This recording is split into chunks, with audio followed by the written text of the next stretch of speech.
The Nkokor Nketenkete project.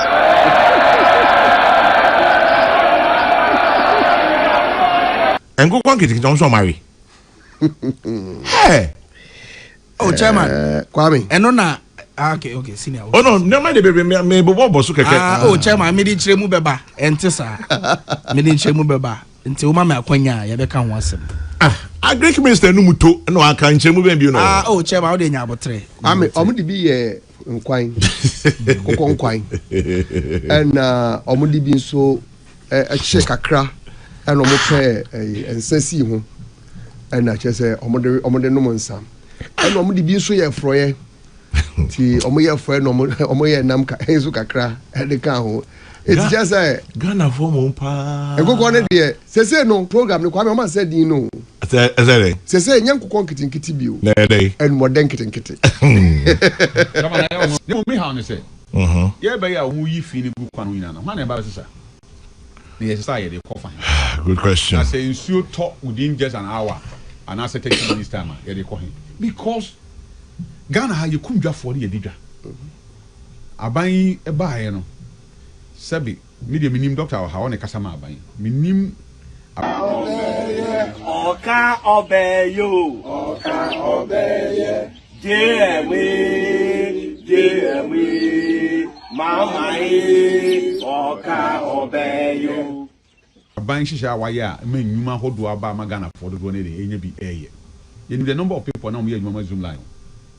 The contract now I expire. You see ka Zoomlion o hona ke and can the cars na den trucks nam kwan mundi no e betima side aguma den amnako chama me fie say metime yi achiro say amekasa 3 weeks ni me nye obi ama na me fa me bola ana me yi abe si kwan ho na ye chichire ka ho ade ntia obi ana nka o ye adwuma kane a ye se na adwuma kran so ani no ye yi na free ho no ya mfa bia ma me sha nan sabi o benefo say tu anhyem na masema ye kase indika ye yi obi free ho de say de obi ye den eba enti nsiesie ye momo na ye siesie wie yam de bola no ye de kofan ye ko he na ye gu kwan ho nyina se yan sesa edima sesa ne ne ayi nim se ye wo raining season mu na ye osisi na se nsuo ka se eja mu na emfaso de ben eni benya out of the cleaning na ya ye enti me se de ewura Ahmed Ibrahim e kan no decision now binding the you know so say on renew Zoomlion contract no so aban reconsider that decision na e the yade kese na because e feed the yade ba enti yanti ase say assemblies no de na ye look chama kromo hu omemu ha sa omaimu CSOs ni ye nuanum bi journalists for e wo omaimu omo na ese kroyo omo na ese kroyi Omai na kanyasa for the first time it is say CSOs be called a court ade say o mempeni Mahama say o yi IGP na o monti ase enti ye ma ne nyino what be that nti the court yi court okrom nti o mu ye osofo bi bisa na anu say anyansa for me de bi bisa say ni die for no won Mami Fensio seems to know everything chama me fa ni ma mienu pe fa so and present 2024 elections na ni ma mienu edi titimba kese pa eye LGBTQ+ any galaxy. Yeah. Maybe say for money. You lawyer or he's still talking. But a modena na a shema. See us as a hoodwo. Yadi shema ne bo hu de wuro sa kan no e wo hibiem. In fact, Galam say journalists are hoodwo na say nsuosi o table so. Any serious as a hoodwo. E binom threatening court actions. E binom kan sema hoodwo ne yi na no. Today at the same say young I just say be here. That kind of regime change agenda. Not young me on mine when you dream and you quoted the Benya Hodia. I'm here now know the CA chairman. I'm here Yami Adum. Now, me then Yami has to say, Satan giving service in a court. And then Parbona Yamiti. And do met you for she say be on the baby as in super trap, not a 12 at home. Yes, woman can you. A Yagana Fusu yesu. I am she dying so I used to go Nkokor so. And I'm on Yami dan we am to send you medema or mine. But we have to be careful. The way I can't some if I do baby and I say you let wrong be wrong and let right be right. Are you saying say LGBTQ nigga I'm saying it was a regime change agenda? Of course, nothing less. Of course. Entina nye adia na amanfo because of no. What has changed? Well, I leave it there. Now, Doc, interestingly, document Amadia area for them. Abusiane Kwame Sefa kan o tie adwam wasere asu. Ni nyina ne se nema hodo bi koso o my Ghana mu hanom ase ye de amadwasem akatakata yani. Yenim sa ade ya ye pa enkoyie. Enya ade betime nya nsunsun so papa bia watimamfo so. Nenso so amanwasem ti na ye de ba. Mpokura se aban dada no de bibi bai. Na aban we betoa so e bi e beboa magana fo nya adwuma ye. Na yetimi afa nipa bi agumu no. Da bi da.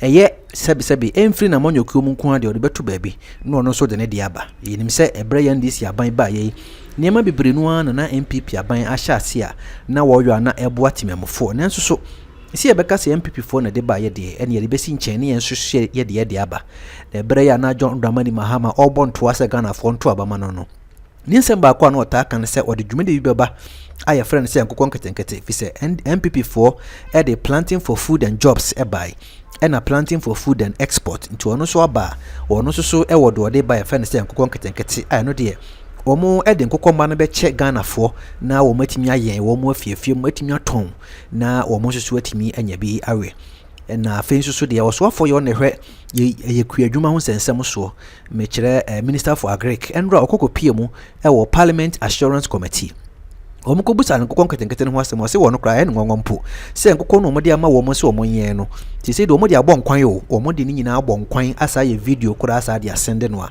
ayare hosem pa na nsem beto odwa nipa bebre no na do ma no atum se enti Nkokor senya na mo de ma wo mo se ebi ni munya miensa ebi ni munya enum ebi ni munya 20 ni ade a chese we nya ade ye de ye afuma no ye yentimi mfa we nya poultry farm enko boka enko toto ehun nuane nko ye ehun patane ade nti ene ebekumu awe ena Ghana fo bebre no aka se enti sa ade we pa NDC abande ba ye ade ebetimi atena ho se Ghana fo betimi de yura hye si ya wie school ya kwajibi ede ya adwuma ede aboye ho bra na chese eya manwasem ene kokoye no da nchen so Zoomlion adwumakuo sebi NDC abande ba ye wonom terminate ne contract wo mugina adwuma free ne nsem wo no aba bedadwa se ene aprapra adwuma de ekoye wo mso de ne ho ahyemu de nanso ye bisa se bola hodo ye asese nanka Zoomlion ne aprapra no wasesa no de kono ene ho amo na esesa sa bola no enti okuna monkana montren so na kumase amontren so enam se Zoomlion adwuma ne ba wie ye nti no aba ba yare hosem pa de amampotemu ma hodo bi a wo betimi aboa wo bola okone si ho no ma echinsi mpie echen esie ugina chire kura yehu nenso so ho na eba besesa ne nyina na baba yare hosem pa ene Kwame Sefa kan ene mpenifo ahodo bi atena se na sansem wo ya ena wo ma bobo ho awurawura mu ahunu se NDC aban onhwe yi woni ma bi a wo ye ho pa fi se wo ma manwasem ne dooso a ebe wie chire na timamufo ne ho akire nti wo munya manwasem ne si nchen no mo mfa de adwuma ne beboa no ema no enye wadaro ma like video yi ma me why na share ni titiri pa na fo nso adwenkyere bra na ye nyina na ye nsua de o menko tie dwumade ne se de si course ene anopai ewo Peace FM so Agric Minister no muto no aka nkyemu ben bi no chema wo de nya abotre ame omudi bi ye nkwan Nkokor nkwan omudi bi nso che kakra omo pe ensasi ho chese omode no monsa omudi bi nso ye froye ti omoye fo no omoye nam ka enso kakra de ka ho it's just Ghana for mo pa Nkokor ne de sese no program ne Kwame o ma se din no sese nya Nkokor Nketenkete bio na dey en modern Nketenkete Kama na yo mama sese o man panyini ya mama emi mo kakra ni kwa se won asem bi wo ha se economic empowerment inti ma se nya ma odwetri na washi dwetri na onim ya na bufu kra sa yes minister so mu ya na o video they are sending no of course more me betina wa video so ampa e kan ampa say look o pese obo obi a na wa bo no yen sum fidie sa we fidie no aban sum enipa chama ya na eti we poetry ye say enya ponchi o na ya yen se efie mu ya ja poetry Nkokor no na ho na obi an kope na bi anini na onyia na sabi ya ton na se ya kum ni yi na de sabi ono no o je so ye poetry 50 ba ko 50 no sabi ba na sabi ahobrase nipa na kese na ho di wo fom Poultry farm in who I said, I'll buy any percent pass of Wadia. Oh, the Enfa region be a. Oh, just NDC, the main farm, and one person from each region. Next, I don't know person the Shimuno, Yenchemu, say 16 regions. Yeah. Yenchemu, a bit of swatching be. Say any panel, a yen cassia, which my friend, Padobona, 1 Montana, or person, moment you need near to your cabo. That's true. So that there's so bad a bumper so. Because, man, averagely, so over poultry 100 BR. Utie ya na benyam 40. Umbe 60 view. Wow. Mumpo na service be omo under strict supervision. Ye momunro, ye hwe omo, ye prapra mu. Because niema kra ye di wura poultry farm no kra mu no. Wura mu wi a upie ba ye yigu abonten. Eni kwan se omo ye infect. Na ye fumigate mu. Yes. Enti na enso omo nya kane a wodidi 24/7. Nipa 50 na ariama no oye no ne valanda so. And now oil no fine. It was a causing financial loss to this state. Just say Andrew no here. Ya ni here chairman. Me kan ha. Okay. Sir. Lawyer Kwame Jano. Pacho siahuru be na ekom ho. Kofi Joe. O kuma se me boa. Siahuru be na ekonya ho. Do man microphone. Ye kom nchan. Ye no mu di nkonwo de.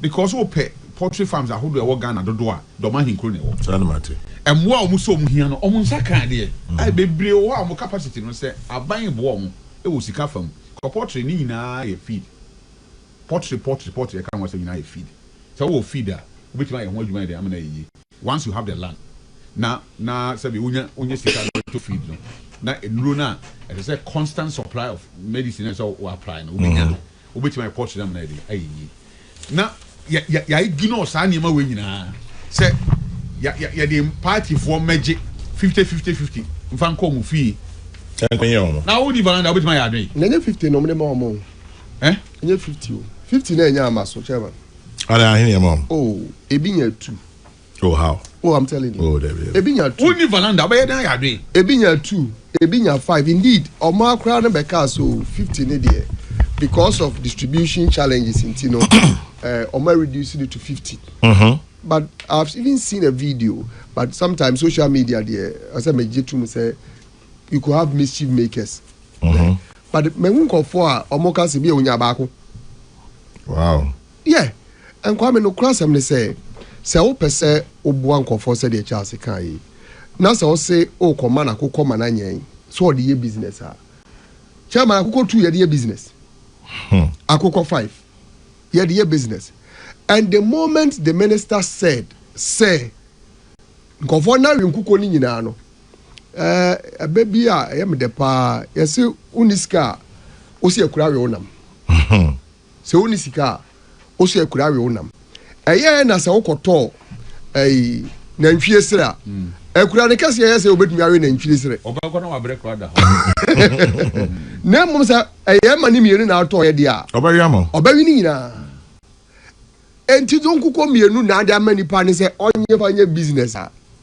Ene so me hwa baby ye ni ho me de ebo me ho a de ba ko homa de a ene maame mo nchi akokọ ne ba ko na ye fanya fufuo bi ni eri obekunu no awe Na if you feel poultry sale so why poultry ko bi a over ton poultry no enye that common so we must sorry why poultry o sorry na watch omo de wakogubu na de wakosi kwan se obi a meto bi mfanko dabi Charles metese minister ichirim se o ma kire omo Nkokor bekwa obebi ombeton no no ma hwe no maye Charles eye no na se ebi anipa no owo Nkokor bi abe 300 beds braso si etumi ko ton Nkokor na bibi ensi won kwan se obetumi organize 300 beds chairman general mesre bisa wo enti hwan pa no obefa Nkokor mienu atua ne nsa no na wafaka so de ko ba bi a ye je Nkokor na abeko ba na transport kwa enyi sika ni nyina mfi me mom dear honestly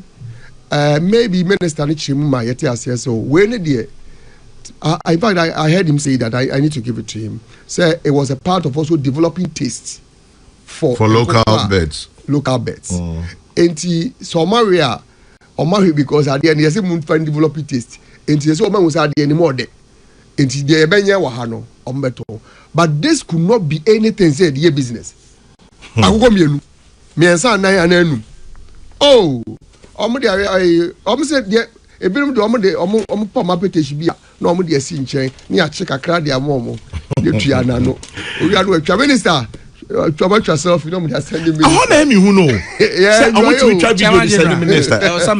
so wonim sɛ ɔmo nyinaa nso largely ɛyɛ party for. nti ɔmo ni minister yɛ fine sɛ o ɔnɔba yɛ kopoku ɛyà ɔta baa se yɛni o ɔka yɛ nanu ɔba ha no nkokɔ no yɛ twi ɛnum kakra wei de yɛ daasi ɔnu abɔ ɛyà mɛbi mmerɛ bi o.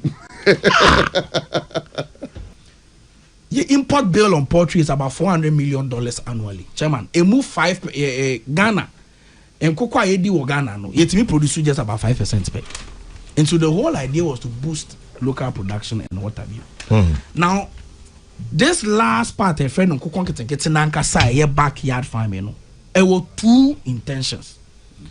The first intention is to make sure that you be increasing Ghanaian taste for locally produced poultry. It's the minister I can't run. Into no Nkokor Nketenkete na. Before it was given to them, no, the ministry allocated contractors the omu brooding Nkokor. No, you say akokwa ya won ene de akoma obi a onye poultry da.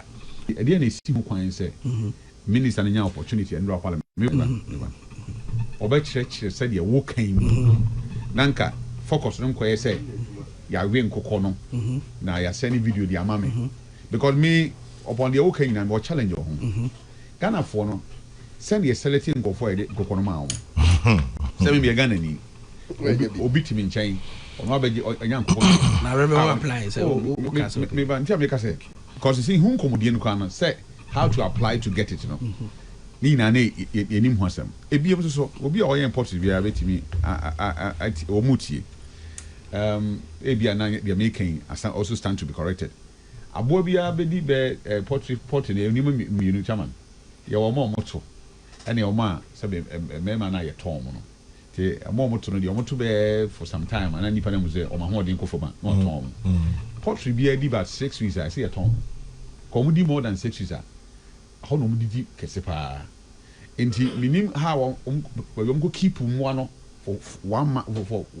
4 weeks or 6 weeks and somebody abra will be free because that time they keep about 6 weeks man na we do say you come anyway chairman reverend the reason why I disagree the ones I can say ministry now pay contractors through approved processes and Nkokor no almost sure omo nyi kakra to a point where obi a onye Akokor da betimi a continue to ask me kan and a ministry so the babonte say omo ye na across all districts bia no omo ye just about 10,000 for every district omo che 60 per household that 50 and 60 that arrangement and details has been put out in the public. All the 261 districts? Yes, omo ye bibia. Mami nkan for ne enyome bi omo de aba na efe memra last one yen konkohe ne be. Chairman General, in my constituency Tano South, nobody got more than 5. 5 of them Nkokor Nketenkete. They've killed them for light soup and light stew. Now, this one says, why is Dr. Ayeka, the NDC communicator, trying everything to change what the minister said in Parliament? This from Tufor Alex in Hamburg, Germany. And then this one says, as an agric economist, I can say the NDC's Nkokor Nketenkete policy has failed. No propaganda can whitewash it. It is the most useless agric policy in our history as a country. Tell Dr. Ayeka he's a fine young gentleman and he should stop embarrassing all of us and himself. Kwabna Nkrumah, if beneficiaries are eating their birds instead of rearing them, it raises serious questions about the design and implementation of the program, not just the beneficiaries' actions. Obliterate coming and no by doctor, I beg you, what you're doing is an answer story. Stop it. Kwame, let's stop the propaganda on the Nkokor Nketenkete. Charles says that one. And then this one also says, okay. Right, let's move on.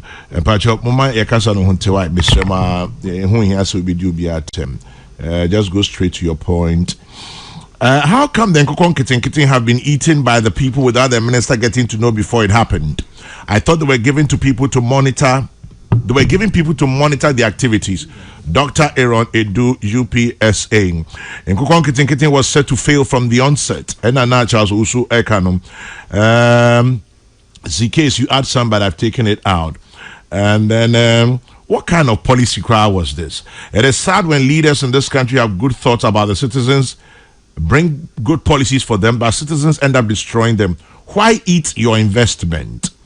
Chairman General, we are laughing about Nkokor Nketenkete, but seriously, it's a huge indictment on the government. And this is a result of their populist sloganeering that have no real benefits. Nyantechi in Sweden and no Abaye. We are watching live in Takwa. Gabriel at UMAT. Good morning, Gabriel. And then this one says, good morning, young man. I'm watching you from Asante Drabin Observatory. Ufusu and no Baye. And then Nana Amankwa Saponkuma Nkuma, chief linguist. Good morning. And then Kwame, don't worry. Ernest says the NDC will never admit this is a policy failure. And then JC Buako, Dr. Ayeka should not mount pressure on himself with the explanation. It seems he knows the project better than the minister. And then how can the government think about the Nkokor Nketenkete? How can this be a policy? Well, it is. That's what Dr. Ayeka is trying to explain. Charles, Chairman, okay. 1 second. Chairman. Yeah. Me make you only 2 comments. Chairman, number one. Videos now, Chairman, media send you no. From more than 10 people are beneficiaries of Nkokor Nketenkete. Chairman, the video shows that significant number of people are beneficiaries of the program. Chairman, 10 years significant. They are still doing. Dr. No. And I see a team coach will be thousands of them. You are saying significant. So I'm saying that I am asking you to adduce evidence. People are still wearing Nkokor business. The whole idea. Okay, let me answer one simple question. Chairman, if Nipa Bakumi Nubi and I mean, sir, in check account from what the complete intention of the project is. Chairman, we cannot say the policy has failed. Yes, sir, it is not fair because there is ample evidence to suggest that the policy has largely succeeded based on the videos that Chairman media sent on. Okay. But I can understand the haste from typically MP people. Chairman, Mumu say I'm independent people. No questions I will be sending legitimate questions. Yeah, they are too equal to Jimmy. But as I said before, pentem too much. Say they be no or more pek point be so police no one some bonnet, even when the argument they are making no almost substantial. But Minister Nekasayo, and you will be Nekasayo. Minister video never about the chamber. Only just about 1 minute video. Okasa bebre. Okasa bebre can never be one. It would not be fair, Sir Chairman. Yakofa 1 minute video to represent a whole presentation of minister here before the committee. That is my issue. My chairman, yes, chairman. Videos now the amount no. Done the PFE say indeed program. What can I say? We say part of the program. Let me say, you be man Nkokor any taste. Na portrait na you be you be to me. Now they open taste. That's why we portrait. Why we are and also case be the woman. A part of the program. Say ombe tima wibi. Na mo wi a mo manya taste. Say be Nkokor den enfama. No. Why we? You can be crying. Minim dey tia say minister cry this as we cry be trouble. But we say one mom ho kwan say monyen na mon wibi na mon tombi. I don't know decide say adema ye na me kwa me nton maybe nina so mrama ho kwan say so otibewe enti me who case asema ewo adema and no na manfo bi di nam say policy that fail but be what the policy has not failed. It has not failed based on the evidence I have been able to adduce to you chairman general platform na bo ama manfo who say this is what is going on. So that's the way see betima ka say policy no afeli ana emferi ya. Yeah, the total policy, no. Yes. And that will come very soon. Yeah, can say. Yeah, starting with commercial farmers, no. Medium farmers, yeah, starting on. Yeah, starting on. Say, yeah, man, go for taste. Yes. test in one something about now, Ayeka. And no, the reverend, the commercial one now can say, oh, start the reverend as a week. Yen Timin Canina, because the idea knew who did one dance. Say video or the buy, was in Papa 10. There were 260 districts. 61 districts. 261 districts. The Nipa 10 video in Yanya. Now they can't some crana. Sabi, I'm Brazil in Casa Bow. Oh, yes, we know ya. A Munya Druza. Say, I can a district be ample. So I was here the Bible 800,000 according to the other one. No. So every district be almost 10,000. 10,000. Yes. 10,000. And the old data said 10,000. A be a move 5 or 6,000 crowd. Ya ton. I realize this amount of money. And Oma Wibia. 24 said the Oyam Hema Diano, we found it is a Sabi Wayan walk up and Coco 50. And a beer, a move 10 and a 20 when 30. Why we move 10? I am part of the program. I'm not 20. I mean, no answer. But I can hear details here now. And the actually said, me go, but what a Roman. The actually said, minister say, Nkokor no crown, the say, one say, when you work could do away, which is the Raman Hokwan. But I was saying, who video, I'm a minister Kono. The minister of Kono in Amelia and Quino. But Charles, but so I say a policy no. I don't know minister Kono. In fact, me who say, or more share policy no ding. So, oh, minister, no crew, I dare buy no. Say no, yeni aje ho. Are we saying ye patch say Ghana? Aban say aban say first na Ghana kokor na nye ye de. Afa no be kire yen say de Ghana kokor ye de. Afa na aban ye be kire yen.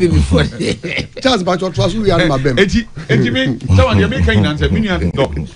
In fact, what quite a fast out trans church name. Amade na mu da ho pa.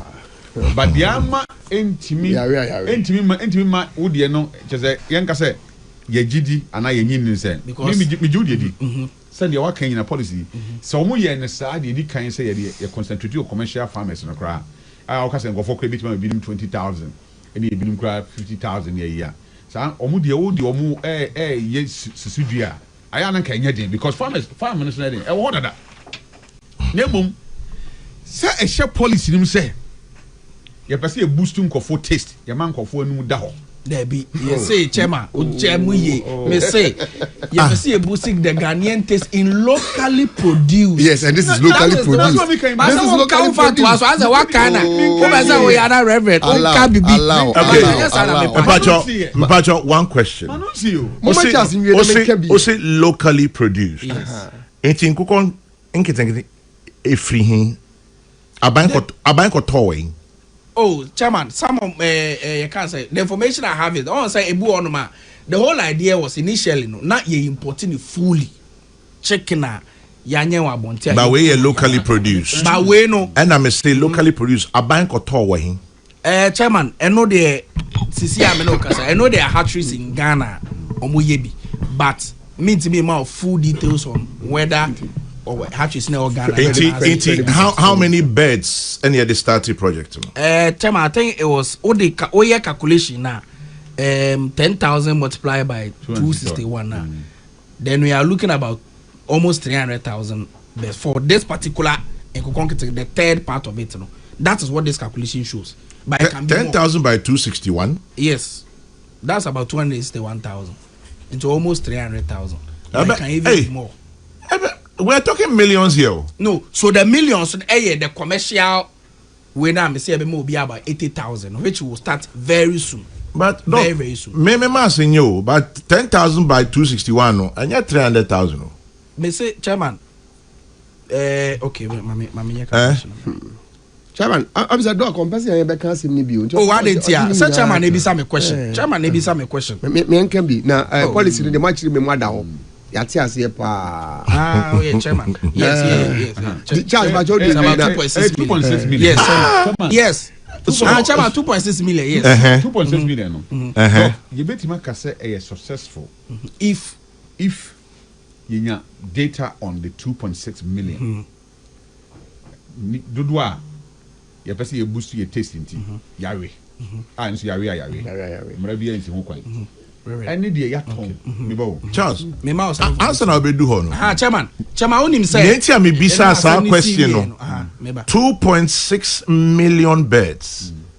Are you saying say are locally produced? Chairman, I'm my information. Say I know there are hatcheries in Ghana. We I don't produced. know. Say, produce na. That was a local. Oh, Chairman, say are locally produced? No, yeah, per se acquired taste. No, Chairman, they make us say. You were per se boosted the local industry. Yes, but Chairman, the information material is not there. Say make us say all of them were actually produced in Ghana. It is an information I can get for you, but with the Reverend Ayeka yesterday when the issue broke, me community. The information I have is that there will be a full accountability and can't say documentary on the success of this Nketenkete in very few weeks from now. And Chairman say ba me ankasa me ba sa platform we so aba be count me no ba be count 170 and natural and do and me birthday 10 July. Member about the can once a match on this particular program, but all you know, Chairman, I want clarity. I'm very confident. But I want clarity. Say, me pe clarity on BB I'll kind earlier because and so yeah the back can same that. Also a three-faced. The commercial one. The one is the second one is the medium scale. Yes, medium scale. And that eating the birds itself was part of the policy. The backyard farming, the backyard. That's the Nkokor and Nkokor na rina minister na kan a part of the policy. Yes. Okay. Chairman, me da se pa. And patriotic for nyame na me kan. Dr. Samia say 1 second. Minister na say mo kan say be Ari Nkokor no a part of the policy. Yes. Okay. I say, discrimination are discriminating among ourselves. I did a binding check. I may be a team and we be here. Miss me a gun and then you are be Ari. Once we be here, send us a bit who could ye. You be the anti-matter and one conquering. And the Sentina Chama may stress say, Yinya. Established farmers in Dada. I'm one of Jumo. Now, I buy so much saying. Bibia, the politics come with only the first phase of it. Make some commercial farmers. Oh, don't batch me bow. Hey, Reverend. Don't batch me about 2.6 million. And you have to come with some no. So we're on a district level now. A kit to everywhere. Because 10,000 district. Nipa ka crab in the bit. But Okaboma, a 2.6 million. Me bacho enya ban sika na de kotoy ban sika nya o man sika o man sika nya sika aba enti me tua to obi atua to nanso obi betima nya bi ayen akwa akọwe abra me nya bi nwia Reverend na o apply na wanya enti me ka say na you apply we you apply oh Chairman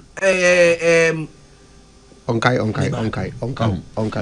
Chairman, people applied. The point is that Chairman say you must show interest. Say opese oyebi. Okay. You must show interest. You must show interest.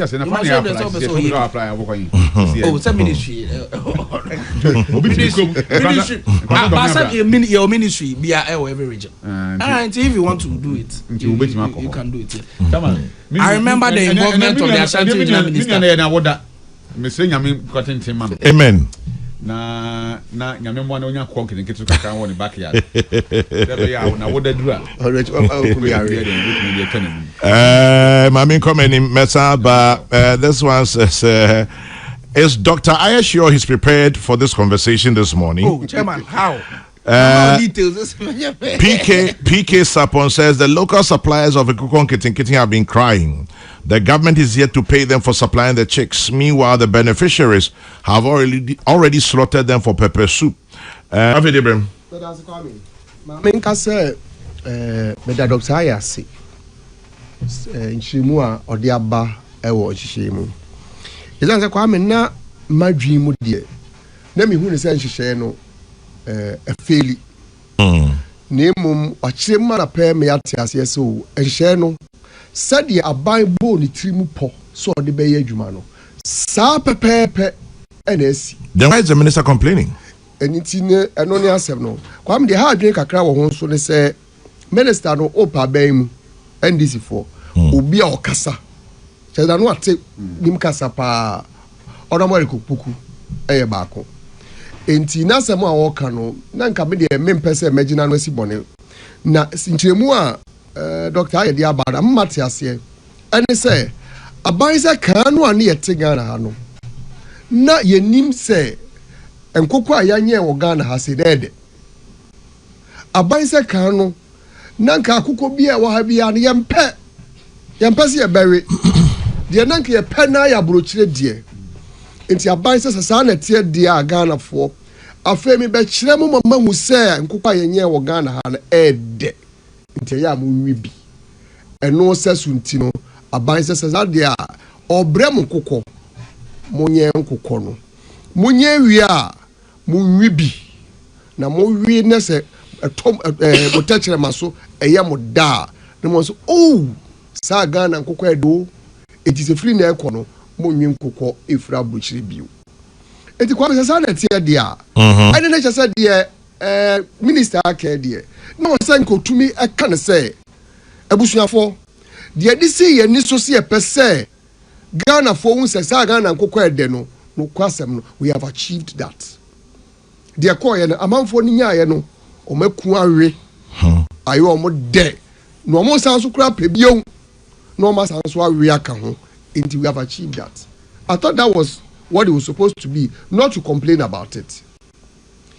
And Kwame nwa kakra are we suggesting say yeti kromai me de me namti minim said yeti but minim say Nkokor ha say no they will usually prefer local ones to foreign ones except they no more say the local ones I say local ones ne body I did not know until an pay say sana Ghana for kra no oh nya bo nti na monwe de nti na monwe ne say na munim say de enti Nkokor Nketenkete ne ye de ba say ye de be kire mo say eh ade ne mo do enti we say mo wibi aban policy ako NDC aban policy this what be kire na mo we yeah technically that's what the government is doing. NDC for say Ghana for ni nim say Akokor na mo ede enti omo de nhyehyɛ baaye so omo be kire me hu say Akokor na mo ede say de beto Akokor na mawe there be local local ya to Ghana Akokor na ni awe aban de Ghana for sika ade aton Nkokor ade ama Ghana for say monwe na mu say Akokor na mo ede mebao according to master planner wasan baby mo or say people paid 30 cedis before receiving the birds. Evidence. And the explanation given for the 30 cedis is that they are going to give it to the farmers who took care of the birds during feeding. Oh, yeah, I've heard that. Let your reporters verify. Master planner, Junior Kintampo. Okay. We'll find out. Fifi. Yeah. In fact, master planner message, you know, I've seen it on social media. And then there was even an explanation to the effect, say, or more they are called if they are nearby communities. And nipa no they cause nearby communities, you know, or no one to be mohoka. In nipa no they kono, say sika no moji no modi etuadeka. Na mesre bisao. Enti cha so usu. Ya wa ye wo memu nyina. O man de betumi di o masika aye ne se ye de be kire Nkokor Nkokor na mowe. Is that the best use of state money? Na my presentation there unya o mu no. Say ye de o man sika de kire Ghana for Nkokor na mowe. And this was all propaganda. O man sika ayasa bi ye hia bi dia ye hia bi dia ye kwan ye hia bi dia ye school. Ye hia bi dia boa man Nkokor anya adwuma ye aban se da bi o de kire yen se de betumi adwe nam. Wow. That's surprising. 11:45. It's refreshing to note. Yes, part of the program, no. Just like Charles was suggesting, you be man Nkokor who are already in the business. Etumiaye, and no betumia boa. That is serious business, and I think that government concentration must go there. Government concentration must go there. Because yes, so Professor Kwame Janom Diomoye. They are employing people to work there, and that is how we build businesses. But to come and tell us that I'm buying this card, moving on up, and this one says, I'm watching you from Stuttgart in Germany. This is absolutely laughable. Stephen Oforinede and no buyer. And then ZK in UK. ZK says, I'd like to wish my son Ora Kofi Nyako Saka, a happy birthday. He's 6 years old today. He lives at Oyare Farm. So Ike ZKs in the UK to your son, Ora Kofi Nyako Saka. Happy birthday from your dear father. Kwame, don't worry yourself. 2029 is around the corner. Nana, God bless in Hamburg, Germany. And then I may say in fact, former I said Mpacho chairman. Yeah. I was sending a message. I said 10 NDC executives of Fuasia Iribi constituency were given 27 files. Nobody in the constituency here was given more than 3 files. Chairman. Yeah. I said, "Bibi, Trishima Sokra said." So evidence be any. And Benifo baby said, Oh, Mario, MPP executive I send a message. Now I'm now can I say they are funny serious. Mpacho baby. Successful program. Why a quite did it? No, some Maya and Cabin Fifi and San Fancubum. David. And this year by in 2012 and confirmed to Burkina Faso. Omamba. Some propaganda and your face. My yes, see, Reverend said, I don't know who moment now, yes, sir, because some confirm us, you know it's not true. And confirm to Coinfa. But you know, I'm kind. Oh, now one a kind. No, one a kind, chairman, Mamma, your kind. One a can't send confirm to Equabok in one a kind. Okay, which mamma and Reverend, who to me, man, your car, sir, because it is not true. Really? Yes. Who said it? Tell me. Really? It is right knowledge. We all aware of it. Now, do they be outside knowledge? Mpacho, the documents now about policy documents. The other. No way. Send also the old time policy document. My son, your message, my. Mpacho to us, Charles. Clean up. Yes, starting confirm. There be on a chap. I'm not one chairman. You answer the clean up exercise. Say, Drew Bray, a buying a man crofon, Kokomo, Mario, Mr. Nkokor, into a Monkorean Kokono. Any more the momo. A Dubreso and Congo Clinidia, any in I and Coco Clinic. Charles, also. Miss Reka, sir, no man who some Takabo, oh, Reverend, yes, I'm not happy and I'm very disappointed because put me in Tremid your cast. And Reverend, I will get one hour. Yes, I do. Every way they can jam a MPP for you. I woman, I said, Reverend, now went to me and can't your cast. It's not true. It's not true. See, who's starting confirm? Reverend, Amunyasa. Now, don't come and you're starting confirming young baby and confirm you could do it. You're buying so swat, yes, science, actually Fanko courses. I feel the amount of Mokore. See, a idea, a hard drink, Mr. Say, I'm buying a yard papa, maybe because I'm conquering. Aha, Chama Media Sendo. I do at the papa, but my father send commercial farmers, no. And you can say, other medium scale for so I'm on young the man individuals project program no any project na be fail my count had that but maybe Sasama or Jimuchi was saying is he not aware that Manasseh Azria Winnie did a documentary and Manasseh was lambasted because he couldn't show us who said yeah but the evidence is there you go and criticize the policy you have no knowledge about okay through the local government minister can say Ahmed Nyamisha on pay. Plan program is started by Nimunyam for Julius Zebra Nyamisha no. On the way, some men that the Accra. Na yesi and Krum near Potter Muni and Emma. The papa the coach man. Say inconvenience Ghana for no crana. I be say you bedroom who say a fini ya adding you be cleaning. No me how say. Yeah, by a wee fini book one winner. One about sir. Yes, good question. I say you talk within just an hour and I say 30 minutes time. Because Ghana you couldn't just for the edita.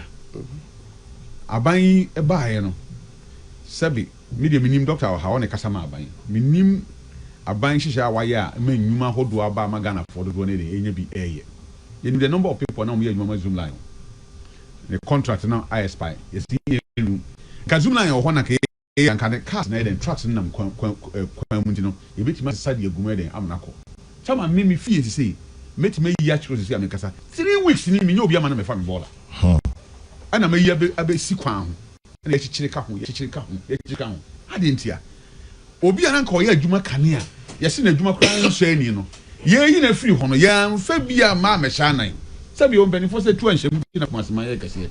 indika ye yi obi afiri ho de say de obi eden eba enti nsiesie ye momo na ye siesie wie ya me de ball ano ye de kofa hen ye ko hen na ye gu kwa ho nyina se yansesa edima nsesa ne ne ayi nim say ye wo raining season mu na ye osisi na say nsuo ka say eja mu na emfaso de ben any benya out of the cleaning na ya ye enti me say the ewura Ahmed Ibrahim e kan no decision now binding the you know so say on renew Zoomlion contract no so abaya reconsider that decision now and the idea kese na because a feed the idea ba and yantia say assemblies no de na ye look chama kromo hu sa omanyimu CSOs ni yenuanum bim journalists for a war memu omo na ese kroyo omo na ese kroyi na kanyasa for the first time it is say CSOs be called a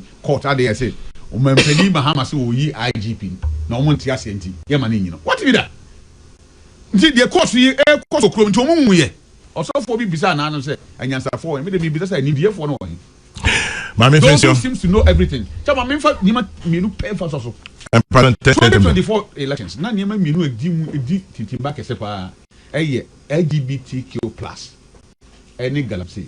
Yeah. Maybe say for money. You lawyer or he's still talking. But Modena na a shema.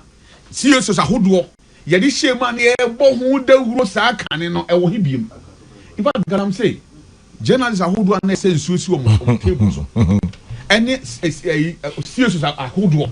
Ebinim threatening court actions. Ebinim kan sema hoodwo ni eyi na no. Today it is saying say young I just say be ye that kind of regime change agenda na ya nwi on mind ho ne adua amanyukuo ne de ebenya ho de a anhwe ya na no de si ye chairman anhwe nyame anya adom na me da nyame ase say Thanksgiving service na call ene mpaibo no nyame tie yen ndo hwe metufo nhihye bi a mo de ba bi ase nsu betwa na atofa ho yes o mo ne nka ne yi o eye Ghana fosu a yesu ayam hihye da yen so a yesu go Nyankopon so no ana ama onyame dan wiem sesen wiem de ma oman but we have to be careful me that say the way I can some afedu ba bi ana say yina ya emu oman mu no let wrong be wrong and let right be right. Are you saying say LGBTQ Nigalam saying it was a regime change agenda? Of course, man. Nothing less. Of course. Entina anya adia na amount for because of no. What has changed? Well, I leave it there. Now, Doc, interestingly, document they are forwarding. Number 9 was a poultry industry revitalization. Anchor farmers, farm to table project. 50 anchor farmers supported to produce 80,000 birds each. Yes. Target 4 million birds. B, intensification program. 500 poultry farmers producing 3 million birds. C is the conversation we're having. Nkokor Nketenkete backyard poultry initiative. Target 3 million birds for households. Yes. Focus on women and youth. 13,000 farmers in 12 districts already received 720,000 birds in the pilot phase. National launch before October 2025. Poultry processing plant Bechem. Procurement completed. Shortcut in November 2025. It doesn't tell me anything about Nkokor. Oh, Chairman, where that's a chairman. That's a where can say highlights of minister no presentation at the government accountability series. I see. Thank you. And the chairman how said they make kind now or phase 1, which is A, B, and C. The mechanic now has been summarized under this program now. Explanation now me explain my pepe. But one said the key word there was to produce. Baby anyone who said to acquire taste for local chairman, chicken. We summary of the presentation. Ain't even go details into it. Details include say chairman we in the presentation. Me say I will send details full details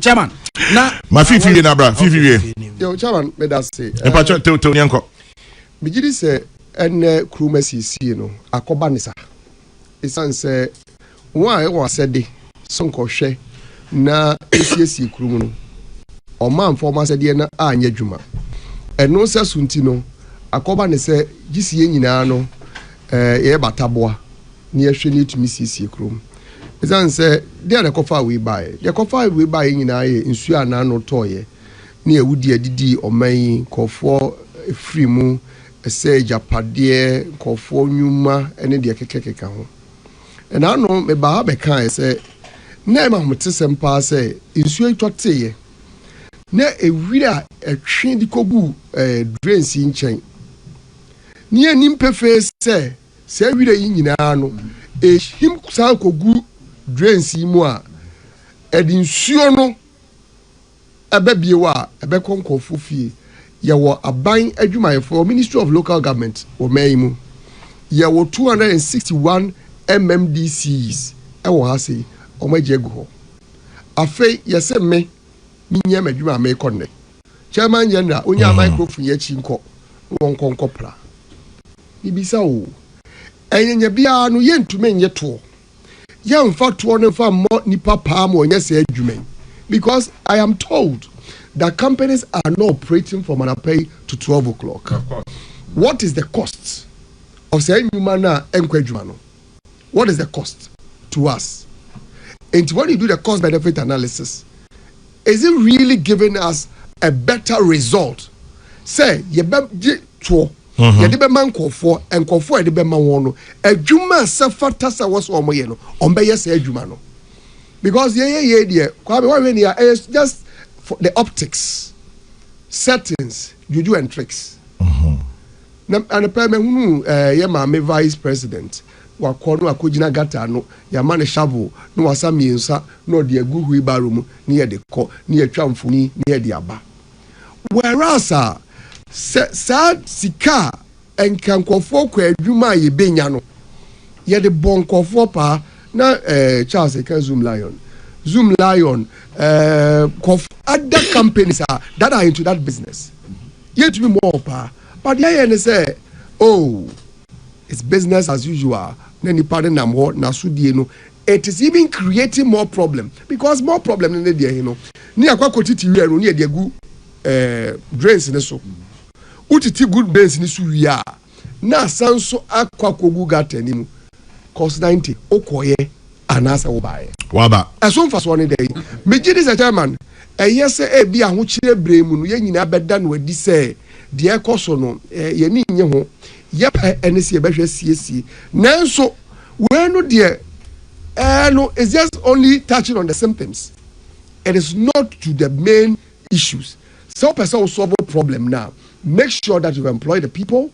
Make sure the people you've employed are also working and giving you results, and you are doing a follow up. Now, pass oh, SMS, mommy and papa, mobi and quite my uncle Tingatem. Minister for gender. On no MP for Crown. Hey, video the German general was shatadia fita. Sabofo was shell sauce white and no DDH. Is that a cleaning? We can get people to do the job and pay them. Yeah. Info to pay. But will not give us results. All right, me that's me who video be says here. Zoomlion Papa ni Japan, right? Yeah. In fact, no. On President Mahama. Oh, okay. I saw. Is it a current video or old video? Current. Because me video because on the maybe another vice president. Me who current video President Mahama. And Japan of Zoomlion. Nkokor titi got tenum no. Omo de egu kwan nkyɛn. And into wheelbarrow bi si na President Mahama age Sophie. And also be a good wheelbarrow. It's a biomade boga kugu baby for optics. But I'm wondering this volume of filth. I don't know how long it will take. It be my free her. But well, I don't go that Frank Boating Ejakwa says, Chairman General, tell Charles Owusu his right. The LGBTQ++ and anti-Galamsey campaign agenda, spearheaded by Sam George and others, was simply a regime change agenda. Food for thought. Journalist Kahon, CSU's Kahon. Okay, so we got the picture clear now. But All right, so it's showing on our YouTube channel and Facebook channel. I'm quite surprised though, because sene omutiti gata nimgu kwa no hona. Ni nyina besa kogu gata nimbi. Well. This is quite. 1 minute. This is quite interesting. 20 pesos. In the meantime, Crystal Palm Hotels, Iowa Tessano, Hase, Minkai, say Quesia Dawe, and Quesia Dabiano. They have the Sunday brunch at Crystal Palm Hotels. Live music, local and continental buffet. Your welcome drink starts from 11 in the morning till 4 p.m. Into Sunday, being every Sunday, you can decide to go and hang out at Crystal Palm Hotels for their Sunday brunch. Live music, local and continental buffet, welcome drink, 11 a.m. to 4 p.m. Both adults and children are allowed, and children get 50% off. All right.